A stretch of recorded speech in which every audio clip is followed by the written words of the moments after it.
അല്ലെങ്കിൽ ഒരു സഭയുടെ അധ്യക്ഷനാണെന്നോ അതിൻ്റെ പത്രാസൊന്നും കാണിക്കില്ല. അത്ര എളിമയോടെയാണ് അദ്ദേഹം വന്നുകൊണ്ടിരുന്നത്. പിന്നെ ഇവിടെ നേരത്തെ മനസ്സാട് പറഞ്ഞതുപോലെ അദ്ദേഹത്തിന് കൃഷിയിൽ വലിയ താല്പര്യമായിരുന്നു. സുബാബു കൊണ്ടുവന്ന സമയത്തൊക്കെ ഞാൻ ഇപ്പോഴും ഓർക്കുന്നു. അദ്ദേഹം അത് ഞങ്ങളുടെ സ്റ്റുഡൻസ് യൂണിവേഴ്സിറ്റി സെൻറ്ററിൽ ഒരു മീറ്റിങ്ങിൽ അതിനെക്കുറിച്ചൊക്കെ പറയുകയും അത് കൂടുതൽ എങ്ങനെ പ്രചരിപ്പിക്കണം എന്നൊക്കെ പറയുകയും ഒക്കെ ചെയ്ത് ഞാൻ ഇപ്പോഴും ഓർക്കുന്നുണ്ട്. പിന്നെ തിരുമേനി ഞാൻ IAS ഓഫീസറായി ചെന്ന പട്ടമരവനെ ചെന്ന തിരുമേനിയെ കണ്ടു. എന്നെ വാത്സല്യത്തോടെ അദ്ദേഹം എന്നെ കെട്ടിപ്പിടിച്ച് എൻ്റെ തലയിൽ കൈവച്ച് അനുഗ്രഹിച്ചു. അത് കഴിഞ്ഞ് പിന്നെ കളക്ടറാകുമ്പോൾ പിന്നെ അറിയാമല്ലോ, മിക്കവാറും തിരുമേനിമാരെ കാണാൻ പോകുന്ന പട്ടമരവനെ പോകുന്നത് ശുപാർശയുമായിട്ടാണ്. അപ്പോൾ ആർക്കെങ്കിലും ഒരു കോളേജിൽ ഒരു അഡ്മിഷൻ വേണം, മാറിവേനസ് കോളേജിൽ അഡ്മിഷൻ വേണം എന്നൊക്കെ പറഞ്ഞ് അവിടെ ചെല്ലും. അപ്പോൾ അവിടെ ചെല്ലുമ്പോൾ തിരുമേനി വളരെ സന്തോഷത്തോടെ എന്നെ സ്വീകരിക്കുകയും അത് ഞാൻ പറഞ്ഞ ശുപാർശ എഴുതി വെക്കുകയും ചെയ്യും. ഒരാൾ പിന്നെ എന്നോട് പറഞ്ഞു, തിരുമേനി എഴുതുന്നൊക്കെ ശരിയാ, പക്ഷേ ഏത് പേന വെച്ചാൽ എഴുതുമെന്ന് നോക്കണമെന്ന് തോന്നും. കാരണം ഏത് പേന വെച്ചെന്ന് എഴുതിയെന്ന് അറിഞ്ഞാൽ ആ പേന വെച്ച് എഴുതുന്നതേ അവിടെ സ്വീകരിക്കുകയുള്ളൂ എന്നർത്ഥം. വലിയ സൂത്രശാലിയാണ്. അത് നമ്മളറിയില്ല. ഞാനിപ്പോൾ ഇവിടെ വന്ന സമയത്ത് നമ്മുടെ ക്ലിമിസ് പിതാവിന് ഞാനൊരു ശുപാർശ കൊടുത്തു. അദ്ദേഹം പേന വെച്ച് എഴുതിയില്ല. ഇനി അത് എന്ത് പേന വെച്ചാണ് അതിൽ എഴുതാൻ പോകുന്നതെന്ന് ഞാൻ അങ്ങനെ വളരെ ആകാംക്ഷയോടെ നോക്കിക്കൊണ്ടിരിക്കുകയാണ്. ഏതായാലും തിരുമേനി എൻ്റെ ഹൃദയത്തിലെ ആവാഹിച്ച ഒരു പിതാവാണ്. അദ്ദേഹത്തിനെ കുറിച്ച് ഒരുപാട് നേരം എനിക്ക് സംസാരിക്കാൻ സാധിക്കും. ഒരുപാട് ഓർമ്മകൾ അയവിറക്കാൻ സാധിക്കും. പക്ഷേ ഇനി നിങ്ങൾ 98 പ്രഭാഷണം കൂടെ കേൾക്കാനുള്ളവരാണ്. അതുകൊണ്ട് ഞാൻ അദ്ദേഹത്തിൻ്റെ എല്ലാ ഭാവങ്ങളെക്കുറിച്ചും ഞാനിവിടെ പറയണമെന്ന് ഉദ്ദേശിക്കുന്നില്ല. എന്നെ ആകർഷിച്ച 3 പ്രധാനപ്പെട്ട കാര്യങ്ങൾ എന്ന് സംസാരിക്കാം എന്നാണ് ഞാൻ വിചാരിക്കുന്നത്. അദ്ദേഹത്തിന് എന്നെ ആകർഷിച്ച ഏറ്റവും പ്രധാനപ്പെട്ട കാര്യം, അദ്ദേഹം നമ്മുടെ ഭാരതീയ സംസ്കാരത്തിൽ അടിയുറച്ച ഒരു ക്രിസ്തീയ വിശ്വാസിയായിരുന്നു. ജന്മം കൊണ്ട് ഭാരതീയനും, വിശ്വാസം കൊണ്ട് ക്രൈസ്തവനും, സംസ്കാരം കൊണ്ട് ഹൈന്ദവനുമായ ഒരു പിതാവായിരുന്നു അഭിമന്യ ബെനഡിക്ട് മാർ ഗ്രിഗോറിയോസ് എന്ന് പറഞ്ഞാൽ അതിൽ തെറ്റുണ്ടാകും എന്ന് എനിക്ക് തോന്നുന്നില്ല. അദ്ദേഹത്തിൻ്റെ തന്നെ വാക്കുകൾ കടമെടുത്ത് ഞാൻ പറയട്ടെ. അദ്ദേഹം പറഞ്ഞു, നമ്മുടെ ക്രിസ്തീയ പാരമ്പര്യങ്ങൾ നിശ്ചയമായും ഭാരതീയ സംസ്കാരത്തിൻ്റെ അവിഭാജ്യ ഘടകമാണ്. എന്നാൽ അവ ഭംഗിയായി രൂപപ്പെടുത്തുന്നതിനും യഥോചിതം വികസിപ്പിക്കുന്നതിനും നാം ശ്രമിക്കേണ്ടതായിട്ടുണ്ട്. നമ്മുടെ ആരാധനക്രമങ്ങൾ അലസമായും അരോചകമായും അനുഷ്ഠിക്കുന്നത് അക്ഷന്തവ്യമായ അപരാധമാണ് എന്ന് അദ്ദേഹം പറഞ്ഞു. പ്രിയപ്പെട്ടവരെ, ഭാരതീയ സംസ്കാരം എന്താണ് എന്ന് നമുക്ക് നിശ്ചയമുണ്ട്. മതങ്ങളുടെ നാടാണ് ഭാരതം. ഇത്രയേറെ മതങ്ങൾ ഉള്ള മറ്റൊരു രാജ്യമുണ്ടെന്ന് തോന്നുന്നില്ല. ഇത്രയേറെ മതങ്ങൾ ഉണ്ടായിട്ടും എല്ലാവരും ഏറെക്കുറെ സഹവർത്തിത്വത്തോടെ സഹിഷ്ണുതയോടെ ജീവിച്ചു പോകുന്നു. നോക്കൂ, ഇവിടെയുള്ള മെജോറിറ്റി ഭൂരിപക്ഷ മതം എന്ന് പറയുന്ന ഹൈന്ദവ മതമാണ്. ഈ ഹൈന്ദവ മതത്തിനൊരു പ്രത്യേകതയുണ്ട്. മറ്റുള്ള മതങ്ങൾ പോലെ റിജിഡ് അല്ല. എല്ലാവരെയും സ്വീകരിക്കുന്ന ഒരു പ്രകൃതം അവർക്കുണ്ട്. ഇന്ന് നമ്മളൊക്കെ വളരെ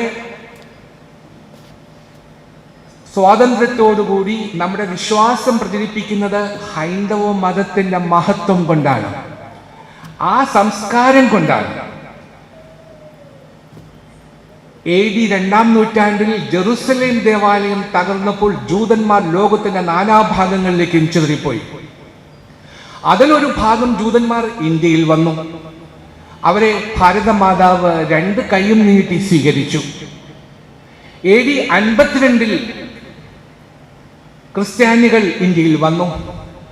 അവരെയും ഭാരതമാതാവ് സ്വീകരിച്ചു. പിന്നെ ഇറാൻ ഇസ്ലാമിന് കീഴടങ്ങിയപ്പോൾ മുസ്ലിങ്ങൾ ഇന്ത്യയിൽ വന്നു. അവരെയും ഭാരതമാതാവ് സ്വീകരിച്ചു. സ്വരാഷ്ട്രീയന്മാർ അവർ ഇന്ത്യയിൽ വന്നു. അന്നവർ വന്നിട്ട് ഗുജറാത്തിലുള്ള ഒരു രാജാവിനോട് അഭയം നൽകണമെന്ന് അപേക്ഷിച്ചു. അപ്പോൾ അദ്ദേഹം ചോദിച്ചു, നിങ്ങൾ സ്വരാഷ്ട്രീയന്മാർ എങ്ങനെയാണ് ഞങ്ങളുടെ സംസ്കാരവുമായി ഇഴുകിച്ചേരുന്നത്? നിങ്ങൾക്കത് സാധിക്കുമോ എന്ന് ചോദിച്ചു. അപ്പോൾ അദ്ദേഹം ഒരു ഗ്ലാസ് വെള്ളം എടുത്തിട്ട് അതിൽ കുറച്ച് പഞ്ചസാര ഇട്ടു. കുറച്ച് പഞ്ചസാര ഇങ്ങനെ ലയിച്ചു പോകുന്നത് കണ്ടു. അപ്പോൾ ഞങ്ങൾ ഇതുപോലെ ഈ നിങ്ങളുടെ സംസ്കാരത്തിൽ ലയിക്കും എന്ന് പറഞ്ഞു.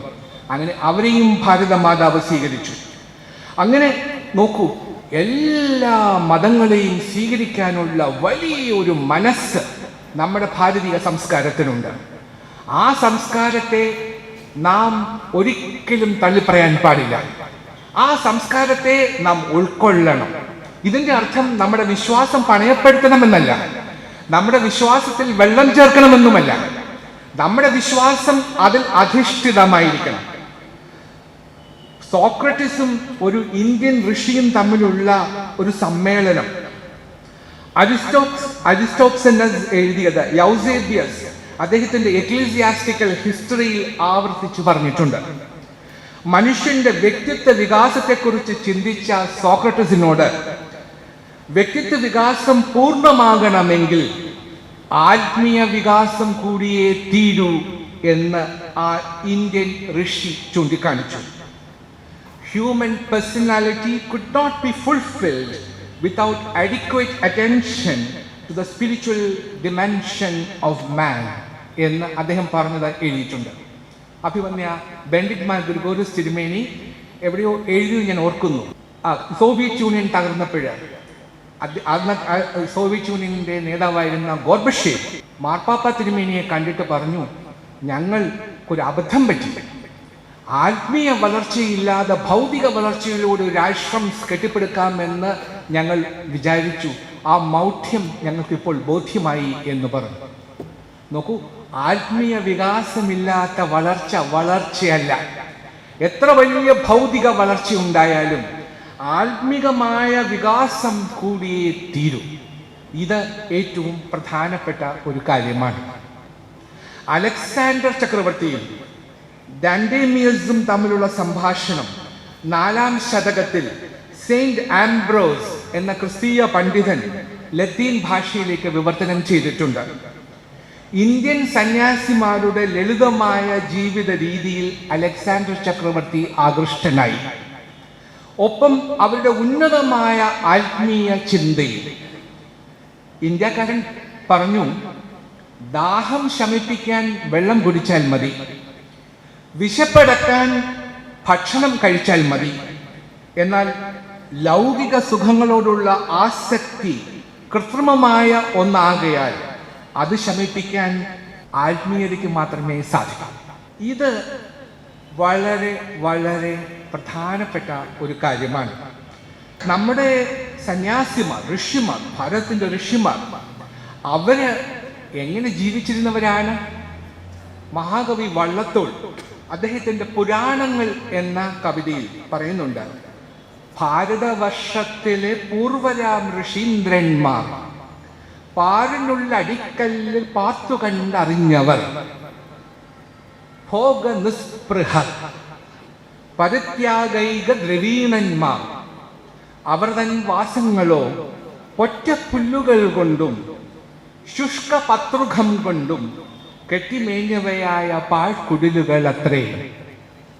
ചെങ്കോല് ദൂരത്തിട്ട് യോഗതൻ്റെടുക്കുന്നു, പൊൻകിരീടത്തെ ജടാജൂതമായി മാറ്റിടുന്നു എന്ന് മഹാകവി വള്ളത്തോൾ എഴുതിയിട്ടുണ്ട്. അവര് ഭാരതവർഷത്തിലെ പൂർവരായ ഋഷീന്ദ്രന്മാർ പാരിന്റെ അടിസ്ഥാനം, അതിൻ്റെ അടിക്കല്ല പാർത്ത് കണ്ടറിഞ്ഞവരാണ്. അവർ ഭോഗനിസ്പൃഹരാണ്, ത്യാഗൈക ദ്രവീണന്മാരാണ്. അവരുടെ വാസങ്ങൾ എങ്ങനെയായിരുന്നു? വാസസ്ഥലങ്ങൾ അവർ പൊറ്റ പുല്ലുകൾ കൊണ്ടാണ് വീടുകൾ ഉണ്ടാക്കി. പൊറ്റ പുല്ലുകൾ കൊണ്ടും ശുഷ്ക പത്രുഖം കൊണ്ടും ഉണങ്ങിപ്പോയ ഇലകൾ കൊണ്ടും കെട്ടിമേഞ്ഞവയായ പാഴ്ക്കുടിലുകളിലാണ് അവർ താമസിച്ചത്. അവർ ചെങ്കോല് ദൂരത്തെറിഞ്ഞിട്ട് യോഗതണ്ടെടുക്കുന്നു, പൊൻകിരീടത്തെ ജടാജൂതമായി മാറ്റിടുന്നു എന്ന് എഴുതിയിരിക്കുന്നു. ഇതായിരുന്നു നമ്മുടെ ഋഷീന്ദ്രന്മാർ. ഈ ഋഷീന്ദ്രന്മാരുടെ വംശത്തിൽപ്പെടുന്ന ഒരു അമൂല്യമായ കന്യാണ് നാം ഇന്ന് സ്മരിക്കുന്ന അഭിമന്യ ബെനഡിക്ട് മാർ ഗ്രിഗോറിയോസ് തിരുമേനി. അദ്ദേഹം സന്യാസിയായിരുന്നു. സമ്യക്കായി ജീവിക്കുന്നവനാണ് സന്യാസി എന്ന് വെച്ചാൽ നേരായ മാർഗം തിരഞ്ഞെടുത്തവൻ എന്നർത്ഥം. നേരായ മാർഗം തിരഞ്ഞെടുക്കും, സമ്യക്കായി ജീവിക്കണം, അവനാണ് സന്യാസി. അപ്പോൾ അങ്ങനെ ഒരു സന്യാസ ജീവിതമാണ് അദ്ദേഹം സ്വീകരിച്ചത്. അദ്ദേഹത്തിൻ്റെ ജീവിത ശൈലി ഈ രീതിയിൽ അദ്ദേഹം രൂപപ്പെടുത്തി. മീഖാ പ്രവാചകന്റെ പുസ്തകത്തിൽ പറയുന്നു, മനുഷ്യ, നല്ലത് എന്തെന്നവൻ നിനക്ക് കാണിച്ചു തന്നിരിക്കുന്നു. ന്യായം പ്രവർത്തിപ്പാനും ദയാതൽപരനായിരിക്കാനും നിന്റെ ദൈവത്തിന്റെ സന്നിധിയിൽ താഴ്മയോട് നടപ്പാനുമല്ലാതെ മറ്റെന്താണ് യഹോവ നിന്നോട് ആവശ്യപ്പെടുന്നത്? ന്യായം പ്രവർത്തിക്കുക, ദയാതൽപരനായിരിക്കുക, പിന്നെ താഴ്മയോടെ വിനയത്തോടെ ദൈവസന്നിധിയിൽ നടക്കുക. ഇത് മൂന്നുമേ നമുക്ക് ആവശ്യമുള്ളൂ. എല്ലാ മനുഷ്യർക്കും ഇത് സ്വീകരിക്കാവുന്ന ഒരു ഉപദേശമാണ്. ഇങ്ങനെയാണ് നാം ജീവിക്കേണ്ടുന്നത്. പക്ഷേ നാം ഇന്ന് ചുറ്റും നോക്കുക, ഇങ്ങനെയാണോ ഇന്നും നമ്മുടെ എല്ലാ പിതാക്കന്മാരും ഇങ്ങനെയാണോ ജീവിക്കുന്നത്? ചിലരെയെങ്കിലും കാണുമ്പോൾ നമുക്ക് സംശയം തോന്നും. നിങ്ങൾ കാളിദാസന്റെ ശാകുന്തളം നാടകം വായിച്ചിട്ടുണ്ടാവണം. ശാകുന്തളം നാടകത്തിൽ ഒരു കഥാപാത്രമുണ്ട്, ദുർവാസാവ്. വലിയ ഗൗരവക്കാരനാണ് ദുർവാസാവ്, വലിയ ശുന്ധിക്കാരനാണ്, മൂക്കിന്റെ തുമ്പത്താണ് ശുന്ധി. അദ്ദേഹം കണ്വാശ്രമത്തിൽ വരുന്നുണ്ട്. ശകുന്തളയുടെ ഉള്ള കണ്വാശ്രമത്തിൽ വരുമ്പോൾ ദുർവാസാവ് ഒരു ഡയലോഗ് കാളിദാസനെ എഴുതിയിരിക്കുന്ന ഇങ്ങനെയാണ്. പറയുന്ന ഡയലോഗ് എന്നറിയാമോ? ഇതാ നോം ആഗതനായിരിക്കുന്നു എന്ന് വെച്ചാൽ ഞാനിതാ എത്തിയിരിക്കുന്നു, ഇനി എന്നാന്ന് വെച്ചാൽ ചെയ്യും, എൻ്റെ പാദസേവ നടത്തുക, പാദപൂജ നടത്തുക എന്നൊക്കെ ആയിരിക്കണം. ഇങ്ങനെയാ പറയുന്നത്. ഇന്നത്തെ ചിലരെയെങ്കിലും കാണുമ്പോൾ ഈ ദുർവാസാവിനെയാണ് ഓർമ്മ വരുന്നതെന്ന് ഞാൻ പറഞ്ഞാൽ ദയവായി എന്നോട് ക്ഷമിക്കുക. കാരണം ഇന്ന് തിരുമേനിമാർ നടന്നു വരുന്നില്ല, അവർ എഴുന്നള്ളുന്നു. അവർ കസേരയിൽ ഇരിക്കുന്നില്ല, അവർ സിംഹാസനത്തിൽ ആരൂഢരായിരിക്കുന്നു. അവർ സംസാരിക്കുന്നില്ല, അവർ കൽപ്പിക്കുന്നു. രാത്രിയുടെ അന്ത്യയാമങ്ങളിൽ പൂട്ടിക്കിടന്ന പള്ളിയുടെ ഗേറ്റ് കുത്തി തുറന്ന് എതിർകക്ഷിയിലുള്ള അച്ഛൻ്റെ നെഞ്ചത്ത് കാളിയമർദ്ദനമാടിയിട്ട് എന്നിട്ട് പള്ളിക്കകത്ത് പ്രവേശിച്ച് കുർബാന അർപ്പിക്കുകയും നിരപ്പും സമാധാനവും വാഴണമേ എന്ന് പ്രാർത്ഥിക്കുകയും ചെയ്യുന്നു. ഇത് എന്ത് ക്രൈസ്തവ ധർമ്മമാണ്? ക്രൈസ്തവ സാക്ഷ്യത്തിന് സഭ കൈക്കൊണ്ട ഏറ്റവും നല്ല ഉദാഹരണങ്ങൾ നമ്മുടെ മുമ്പിൽ ധാരാളമുണ്ട്. ഈ അടുത്ത കാലത്ത് മലങ്കര കത്തോലിക്ക സഭയുടെ ബെറ്റേരീസ് രൂപതയുടെ പിതാവ് ജോസഫ് മാർ തോമസ് തിരുമേനി നമ്മുടെ സമൂഹത്തിന്റെ മുഴുവനും ശ്രദ്ധ പിടിച്ചു പറ്റി. എന്തുകൊണ്ട്? അവിടെ രൂപതയിൽ തൊട്ടടുത്തുള്ള മുസ്ലിങ്ങൾക്ക് പള്ളി പണിയാൻ സ്ഥലമില്ലാതിരുന്നപ്പോൾ അദ്ദേഹം തൻ്റെ ഭദ്രാസനത്തിലെ സ്ഥലം അവർക്കൊരു പള്ളി പണിയാനായിട്ട് കൊടുത്തു. ഇത് എത്ര മഹത്തായ ഒരു ക്രൈസ്തവ സാക്ഷ്യമാണ്! ഇത് അനുവർത്തിക്കേണ്ടുന്ന ഒന്നല്ലേ? നാം എന്തുമാത്രം ആഹ്ലാദചിത്തരായി ആ വാർത്ത കേട്ടപ്പോൾ. ഇനി മറ്റൊന്ന്, തൃശ്ശൂരിലെ കുന്നംകുളത്ത് ചിറ്റന്നൂർ സെന്റ് മേരീസ് ഓർത്തഡോക്സ് ദേവാലയത്തിൽ പെരുന്നാൾ ആഘോഷിക്കാൻ തുടങ്ങുകയായിരുന്നു. അവിടെ പെരുന്നാൾ ആഘോഷിക്കാൻ തുടങ്ങുമ്പോൾ അവിടുത്തെ വികാരിയച്ഛൻ, വലിയ പ്രായം ചെന്നൊരു അച്ഛൻ പറഞ്ഞു, നമുക്ക് ഈ പ്രാവശ്യം പെരുന്നാൾ വേണ്ട. അപ്പോൾ അവിടെ ഓർഗനൈസിങ് കമ്മിറ്റി ചോദിച്ചു, അതെന്താ? തൊട്ടടുത്ത ഒരു വീട്ടില് ഒരു ഹൈന്ദവ കുടുംബത്തിലൊരു വിധവയുണ്ട്. അവരുടെ ഏക മകൻ അവിടെ അപകടത്തിൽപ്പെട്ട് മരിച്ചു. അവരവിടെ ദുഃഖത്തിൽ ഇരിക്കുന്നു. ഇത്രയും വലിയ ദുഃഖത്തിൽ ഇരിക്കുമ്പോൾ നമ്മൾ പെരുന്നാൾ ആഘോഷിക്കുന്നത് ശരിയല്ല, അതുകൊണ്ട് ഈ പ്രാവശ്യം പെരുന്നാൾ വേണ്ട എന്ന് പറഞ്ഞു. അങ്ങനെ ആ പെരുന്നാൾ മാറ്റിവെച്ചു. ഇതാണ് യഥാർത്ഥ ക്രൈസ്തവ സാക്ഷ്യം. നോക്കൂ, തിരുമേനിയുടെ ഭാരതീയ പാരമ്പര്യത്തെക്കുറിച്ചുള്ള അദ്ദേഹത്തിൻ്റെ വിശ്വാസം ഇതായി. ഞാൻ നേരത്തെ അദ്ദേഹത്തിൻ്റെ കൊട്ടേഷൻ പറഞ്ഞപ്പോൾ പറഞ്ഞ ഒരു വാര്യം കൂടിയുണ്ട്. നമ്മുടെ ക്രിസ്തീയ പാരമ്പര്യങ്ങൾ നിശ്ചയമായും ഭാരതീയ സംസ്കാരത്തിന്റെ അവിഭാജ്യ ഘടകമാണ്. എന്നാൽ അവ ഭംഗിയായി രൂപപ്പെടുത്തുന്നതിനും യഥോചിതം വികസിപ്പിക്കുന്നതിനും നാം ശ്രദ്ധിക്കണം. നമ്മുടെ ആരാധനാക്രമങ്ങൾ അലസമായും അരോചകമായും അനുഷ്ഠിക്കുന്നത് അക്ഷന്തീയമായ അപരാധമാണ് എന്ന് അദ്ദേഹം പറഞ്ഞു. ഞാൻ എപ്പോഴും വിചാരിക്കുന്നു, നമ്മൾ ഈ ഭാരതീയ സംസ്കാരത്തെക്കുറിച്ചൊക്കെ വളരെ വാചാലമായിട്ട് സംസാരിക്കും. ഇന്ന് നമ്മൾ എന്തെങ്കിലും ശ്രദ്ധിച്ചിട്ടുണ്ടോ? എന്താണ് ക്രൈസ്തവ മതം ഇന്നും വലിയ ഇന്ത്യ മഹാരാജ്യത്തിൽ വലിയ വേരോട്ടമില്ലാതിരിക്കുന്നത്? അതിന് പല കാരണങ്ങളുണ്ടാവാം. എനിക്ക് ഒരു കാരണം പറയാനുണ്ട്. അതൊന്തെന്നറിയാമോ? നമ്മൾ ഇവിടുത്തെ ജനങ്ങളുടെ ഹൃദയങ്ങളിലേക്ക് ഇറങ്ങി ചെല്ലുന്നില്ല. നമ്മൾ ഇവിടുത്തെ സംസ്കാരത്തിലേക്ക് നമ്മുടെ വേരുകൾ എത്തിച്ചെല്ലുന്നില്ല. ഇപ്പോഴും നാം ആ ഒരു വിദേശ ചിന്തയുടെ ഒരു സ്ഥാപനത്തിൻ്റെ പിന്തുടർച്ചക്കാരാണ് എന്നൊരു ചിന്ത ഇപ്പോഴും രൂഢമൂലമാണ്. ഞാൻ പറയുന്നത് ഒരു പക്ഷേ നിങ്ങൾ ഉൾക്കൊള്ളുന്നു എന്ന് വരണമെന്നില്ല. ഞാൻ എൻ്റെ അഭിപ്രായം പറഞ്ഞു വന്നേ ഉള്ളൂ. ഞാൻ വിചാരിക്കും, നമുക്ക് നമ്മുടെ ദേവാലയങ്ങളിൽ പ്രാർത്ഥന നടത്തുമ്പോൾ എന്തുകൊണ്ടാണ് നമുക്ക് ചില സംസ്കൃത ശ്ലോകങ്ങൾ ചൊല്ലാൻ കഴിയാത്തത്? ഇന്ത്യൻ സംസ്കാരത്തിൻ്റെ ഏറ്റവും ഭംഗിയായി, ആ സംസ്കാരത്തെ ഏറ്റവും ഭംഗിയായി വിവക്ഷിക്കുന്ന, അതിന് അർത്ഥം നൽകുന്ന എത്രയോ പാരമ്പര്യങ്ങൾ നാം ഉൾക്കൊള്ളേണ്ടതായിട്ടുണ്ട്.